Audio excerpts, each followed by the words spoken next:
Assalamualaikum warahmatullahi wabarakatuh, dan salam sejahtera bagi kita semua. Kali ini kita akan mempelajari dan memahami tentang sel elektrolisis atau elektrolisa. Sel elektrolisis merupakan sel yang di dalamnya berlangsung reaksi elektrolisis, yaitu reaksi redoks penguraian elektrolit dengan bantuan arus listrik searah. Pada elektrolisis terjadi perubahan energi listrik menjadi energi kimia, dan ini merupakan kebalikan dari sel volta. Katoda merupakan elektroda dengan kutub negatif dan anoda merupakan elektroda dengan kutub positif. Dan di katoda sendiri terjadi reaksi reduksi, sementara anodanya tetap reaksi oksidasi, ini yang sama dengan sel volta. Baik, untuk lebih memperjelas, perhatikan gambar sel elektrolisis.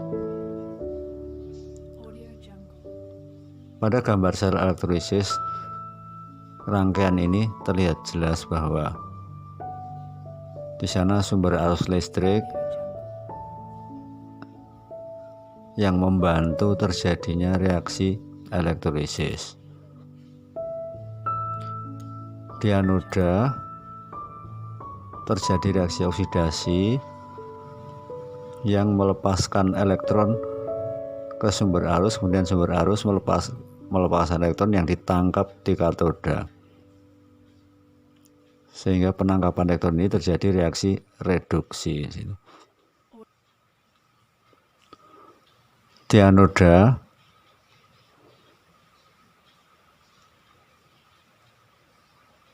akan didekati oleh ion-ion negatif atau anion, sedangkan di katoda akan didekati ion-ion positif atau istilahnya kation. Baik, berikutnya kita akan pelajari dan pahami reaksi-reaksi kimia yang berlangsung dalam sel elektrolisis. Ini berlangsung di dua elektroda. Baik, kita pahami dari reaksi yang berlangsung di katoda. Ini tergantung dari jenis kation atau ion positif. Jadi tidak usah memperhatikan katodanya sendiri. Jadi reaksi yang berlangsung di katoda tidak tergantung dari jenis katoda, tapi tergantung dari jenis kation atau ion positif. Jika kationnya khusus dari golongan 1A, 2A, atau kation Al3+ dan Mn2+, maka perlu diperhatikan merupakan larutan atau lelehan. Jika bentuknya adalah larutan, berarti di dalamnya ada air. Jika dari golongan ini ada di dalam air, maka air yang lebih kuat reduksinya, air yang akan mengalami reaksi reduksi, seperti yang terlihat di gambar, yaitu reduksi dari air. Tetapi jika bentuk dari kation golongan 1A, 2A, Al3+ dan Mn2+ ini merupakan leburan atau lelehan atau cairan, berarti tidak ada air di situ, maka kation akan langsung tereduksi. Contohnya, K+ akan tereduksi menangkap menyerap atau menangkap satu elektron menjadi K. Ca2+ menyerap 2 elektron menjadi Ca. Kemudian Al3+ menyerap 3 elektron menjadi Al, dan lain-lainnya. Karena selain ini masih banyak, ada Na, ada Mg gitu. Kemudian jika kationnya bukan dari golongan khusus tadi, bukan dari 1A, 2A, Al3+ atau Mn2+, berarti dianggap kation lain. Kation lain langsung tereduksi. Kation lain mempunyai jumlah yang lebih banyak sebenarnya, tapi di sini ada hanya beberapa yang dicontohkan. Contohnya misalnya Cu2+ akan menyerap elektron tereduksi menjadi Cu. Kemudian hidrogen, ion hidrogen yaitu 2H+ juga menyerap 2 elektron menjadi gas H2, dan lain-lain selain itu masih banyak lagi. Baik, kita pindah di elektroda anoda. Reaksi yang berlangsung di anoda tergantung jenis anoda. Ingat tuh ya, bahwa reaksi di katoda tergantung jenis kation, tapi kalau reaksi di anoda tergantung jenis anoda. Ada 2 jenis golongan anoda, yaitu anoda inert dan anoda non-inert. Maksudnya anoda inert adalah murni sebagai elektroda dan dia tidak mengalami reaksi, hanya murni untuk aliran arus listrik atau aliran elektron. Sementara kalau anodanya tidak inert atau non-inert, maka anoda ikut bereaksi. Baik, jika anodanya non-inert, maka anoda langsung teroksidasi. Seperti contoh itu, dan lain-lain. Anoda non-inert adalah anoda selain platina, karbon, dan emas.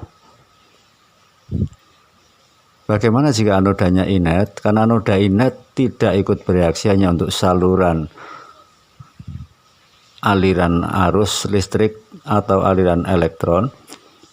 Contoh anoda inert ini, anoda inert hanya ada 3 anoda, yaitu platina, karbon atau grafit, dan satu lagi adalah emas.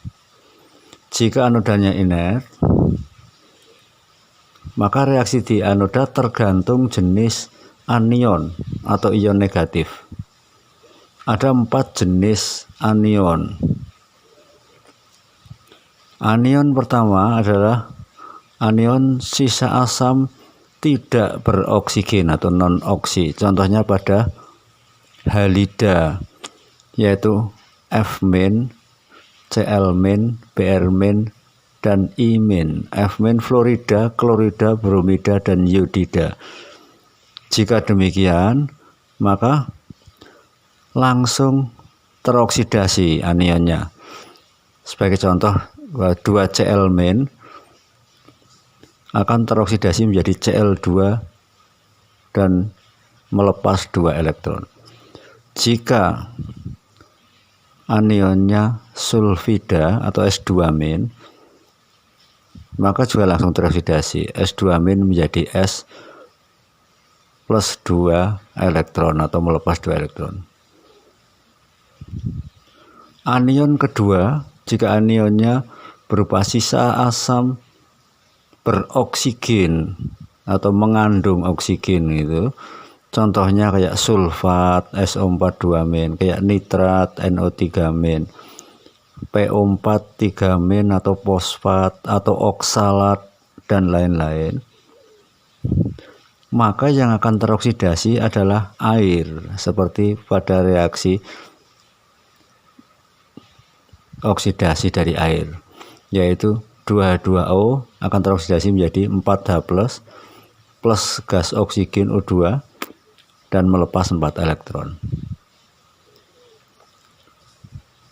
Jika yang terelektrolisis dari golongan hidroksida, maka anionnya adalah OH-. OH- juga langsung teroksidasi.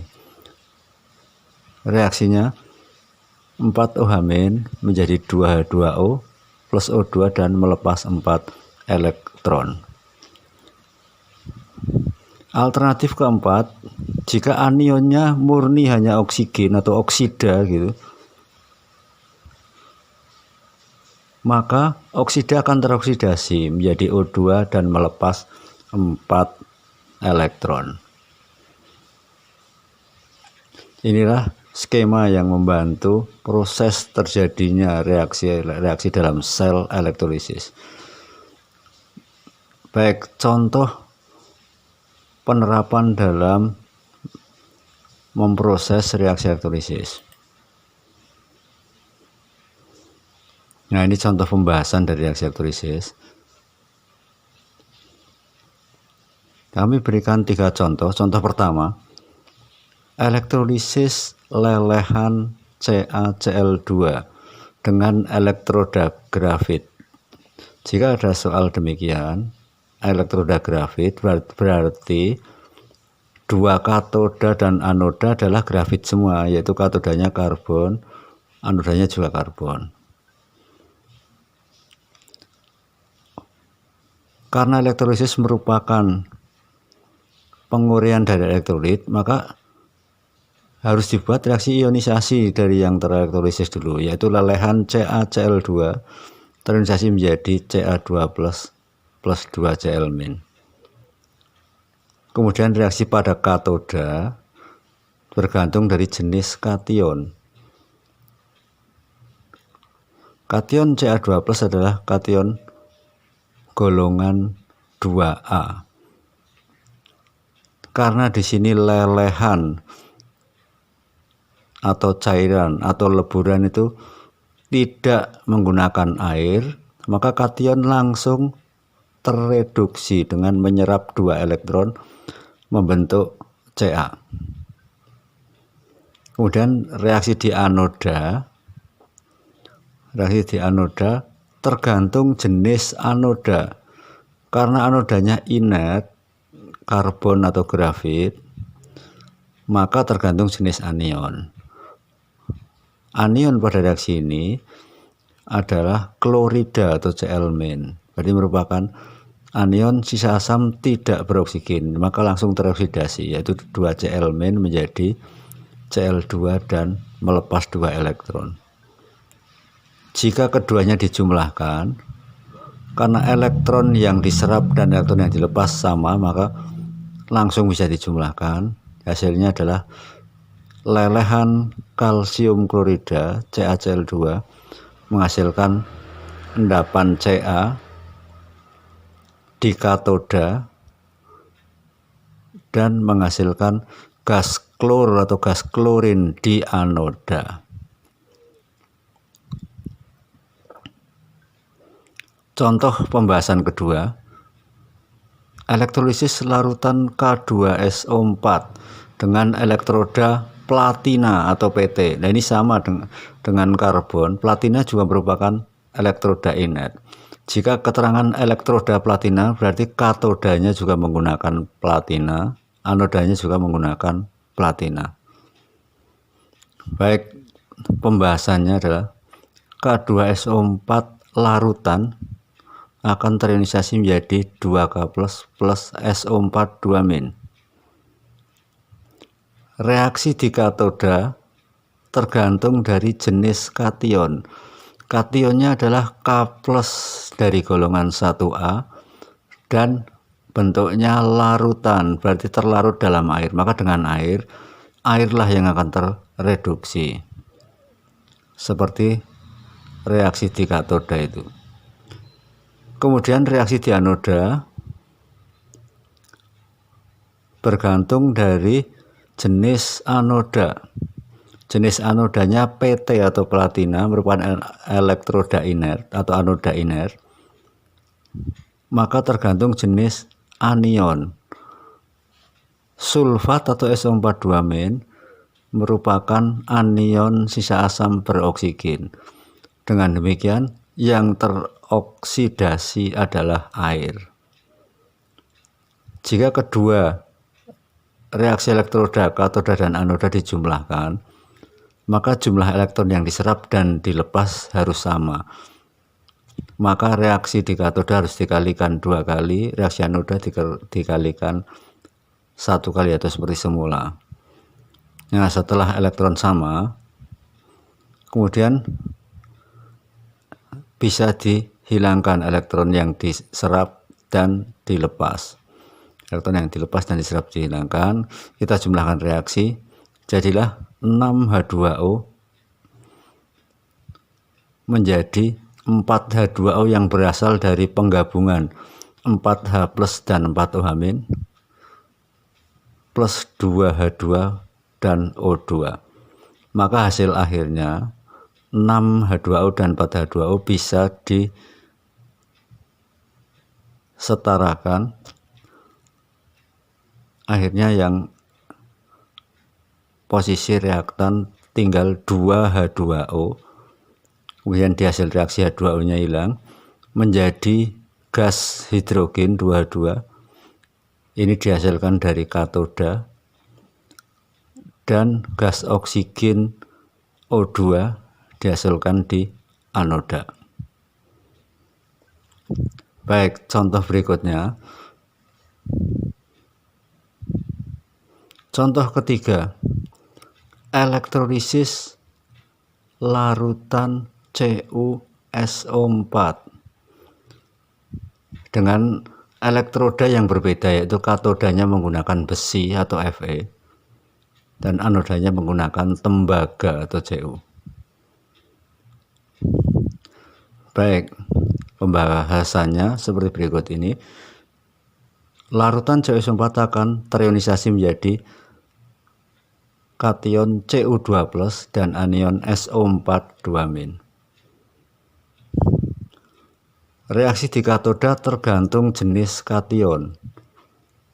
Kation Cu2+ merupakan kation lain selain golongan 1A, 2A, Al, dan Mn. Maka Cu2+ tereduksi dengan menyerap 2 elektron menjadi endapan Cu. Reaksi di anoda tergantung jenis anoda. Anodanya adalah tembaga atau Cu, merupakan anoda non-inert. Maka anoda langsung teroksidasi, yaitu Cu menjadi Cu2+ dan melepas 2 elektron. Jika reaksi ini kita jumlahkan, katoda dan anoda, maka kation Cu2+ yang menangkap atau menyerap 2 elektron bisa dihilangkan di katoda dengan anoda, bisa dihilangkan. Kemudian elektron yang sudah setara, pelepasan elektron di anoda 2 elektron dan penyerapan elektron di katoda 2 elektron juga bisa dihilangkan. Maka hasilnya adalah tembaga dari anoda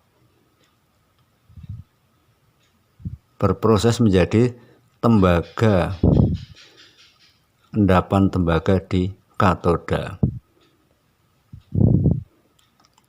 Dan tembaga di katoda ini akan menempel di katoda besi. Ini istilahnya merupakan penerapan dari elektrolisis yang disebut proses penyepuhan atau electroplating. Ini adalah penyepuhan atau electroplating besi disepuh atau dilapisi dengan tembaga. Demikian pembahasan tentang sel elektrolisis disertai dengan reaksi dan contoh pembahasan reaksi elektrolisis. Semoga bisa membantu dan bermanfaat baik dalam pembelajaran maupun dalam kehidupan sehari-hari. Demikian. Wassalamualaikum warahmatullahi wabarakatuh.